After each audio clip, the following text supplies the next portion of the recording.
মাগুরা মোহাম্মদপুর উপজেলা স্বাস্থ্য কমপ্লেক্স। সেবার বদলে ছড়াচ্ছে রোগ। দূষিত পরিবেশে অতিষ্ঠ রোগীরা ৮ মে শুক্রবার মোহাম্মদপুর উপজেলা স্বাস্থ্য কমপ্লেক্সের বর্তমান অবস্থা। দূষিত পরিবেশ। মোহাম্মদপুর উপজেলা স্বাস্থ্য কমপ্লেক্সের অনিয়ম ও দুর্নীতির অভিযোগের শেষ নেই। বর্তমানে দায়িত্বরত অবস্থায় রয়েছেন উপজেলা স্বাস্থ্য ও পরিবার পরিকল্পনা কর্মকর্তা কাজী মোহাম্মদ আবু আহসান। পরিচ্ছন্ন কর্মী থাকা সত্ত্বেও সঠিক নিয়মে পরিষ্কার করা হচ্ছে না স্বাস্থ্য কমপ্লেক্সের পরিবেশ। দূষিত পরিবেশে ছড়াচ্ছে দুর্গন্ধ ও জন্মাচ্ছে প্রচুর মশা। বিগত দিনগুলোতেও সাধারণ রোগীরা সঠিক স্বাস্থ্যসেবা ও সরকারি ঔষধ থেকেও বঞ্চিত হয়েছেন।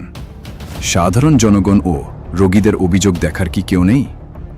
অতি দ্রুত মোহাম্মদপুরের স্বাস্থ্যখাত পুনঃসংস্কারের দাবি জানিয়েছেন মোহাম্মদপুরবাসীর সর্বসাধারণ।